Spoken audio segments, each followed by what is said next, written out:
हाँ मित्रों, देखो आज आध्यात्मिक चर्चा में हम एक बहुत मुख्य विषय आज हम देखते हैं अपने आसपास लोगों को। कई बच्चे जो मल्टीनेशनल कंपनियों में काम करते हैं, सॉफ्टवेयर कंपनियों में काम कर रहे हैं, बड़े-बड़े इंजीनियरिंग के पोस्ट पे हैं।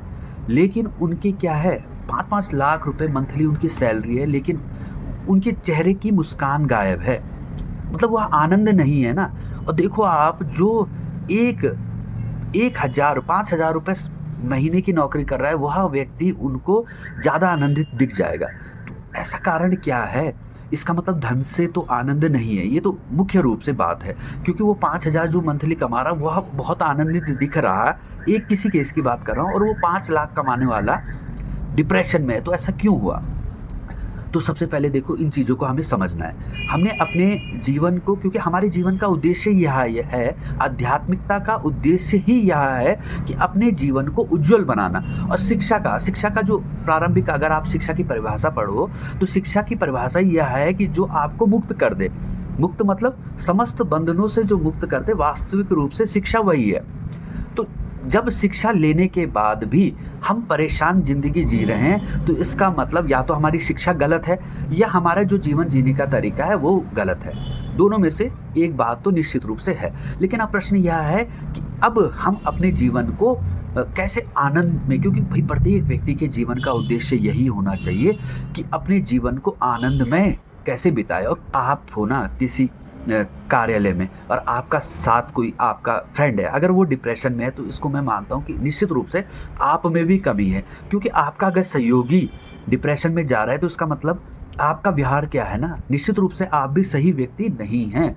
आपको देख के तो अन्य जो आपका सहयोगी है, उसके मुख में प्रसन्नता आ जानी चाहिए। मैं कहता हूँ ऑफिस व्यक्ति का ऐसा होना चाहिए कि अगर व्यक्ति के घर में कुछ परेशानियाँ भी आ रही है, तो उसको ऑफिस जाने में भी आनंद आए। ऐसा नहीं कि ऑफ़िस जाने से पहले ही उसको रात को ही परेशान हो जाए कि भई सुबह तो मुझे ऑफ़िस जाना है। ऑफ़िस में आनंद आना चाहिए, और घर भी ऐसा होना चाहिए कि घर पहुँचे तो उसको घर में भी आनंद आए कि भई मैं घर पहुँच गया। तो जब यह दोनों मैनेजमेंट सही होगा, मतलब ऑफ़िस भी, लेकिन ये कोई बाहर वाला नहीं करेगा, हमें ही करना है।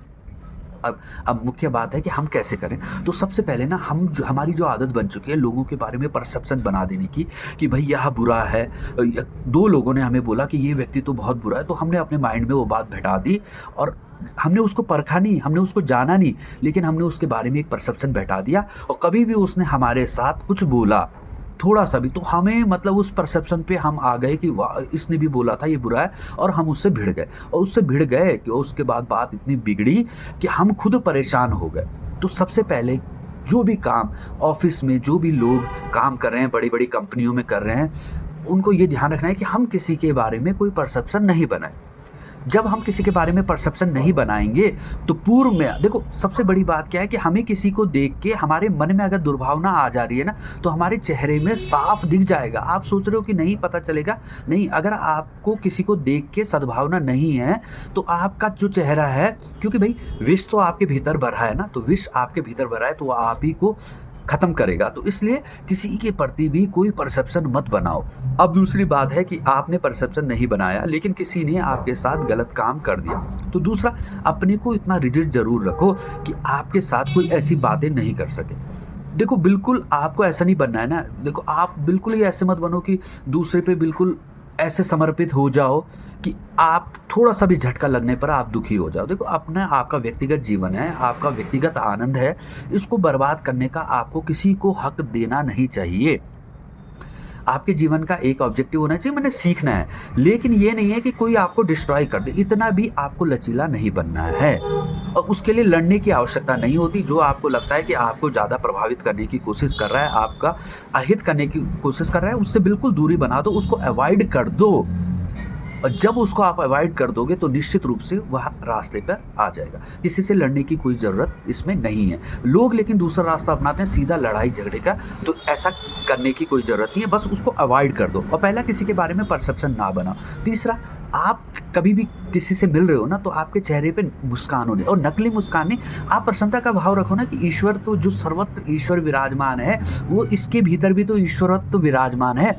अगर ये आज गलत काम कर रहा है, इसका मतलब यह अपनी चेतना को बिल्कुल चेतना से अपरिचित है, इसको पता ही नहीं कि भई इसके भीतर भी वही परमात्मा है, और तब सोचो ना उसके प्रति तो आपके मन में दया भाव आ जाना चाहिए ना कि इस परमात्मा इसके भीतर भी है, इसको भी निरंतर वॉच करें। परमात्मा जो हमारी आत्मा है वो यही तो कर रही है कि हमारे प्रत्येक कर्म को लगातार देख रही है और उसके अनुसार हमें उस कर्म का फल मिल रहा है। तो आप सोचो ना उसके प्रति तो आपकी दया दृष्टि होनी चाहिए कि इसके भीतर भी वही परमात्मा है और तब भी देखो ये ऐसे काम कर रहा है। तो देखो उसके अवगुण के प्रति ना, अवगुण को सुधारने के प्रति तो आपकी भावना हो सकती है कि इसके जो अवगुण हैं उनको दूर किया जाए, लेकिन किसी व्यक्ति से तो आपकी कोई पर्सनल बैर नहीं होना चाहिए, क्योंकि व्यक्ति से बैर करोगे तो डायरेक्ट किससे बैर है, क्योंकि भाई परमात्मा से ही तो बैर है। भाई व्यक्ति क्या है, अगर आप देखो किसी व्यक्ति को अगर उसके भीतर का परमात्मा चला गया तो वो तो लाश बन गया ना, और लाश बन गया तो उसको तो उसके घर वाले भी उसको रखने को तैयार नहीं, उसके घर वाले भी तुरंत बोलते हैं कि इसको जलाओ भाई, क्योंकि अब इसको घर में रखा नहीं जा सकता। तो आप किसी के बारे में दुर्भावना रखोगे ना तो आप वास्तव में परमात्मा के ही प्रति दुर्भावना रख रहे हो, और जब परमात्मा के प्रति दुर्भावना रखोगे आप आनंद में रह सकते हो। तो बस यही मूल मंत्र है, दुर्भावना मत रखो किसी के बारे में। जो आपके साथ बुरा कर रहा है ना, उसके प्रति भी दुर्भावना मत रखो, बस उससे दूरी बना दो। जब उससे दूरी बना लोगे निश्चित रूप से वह मेरे जो गलत व्यवहार थे इसको समझ चुका है।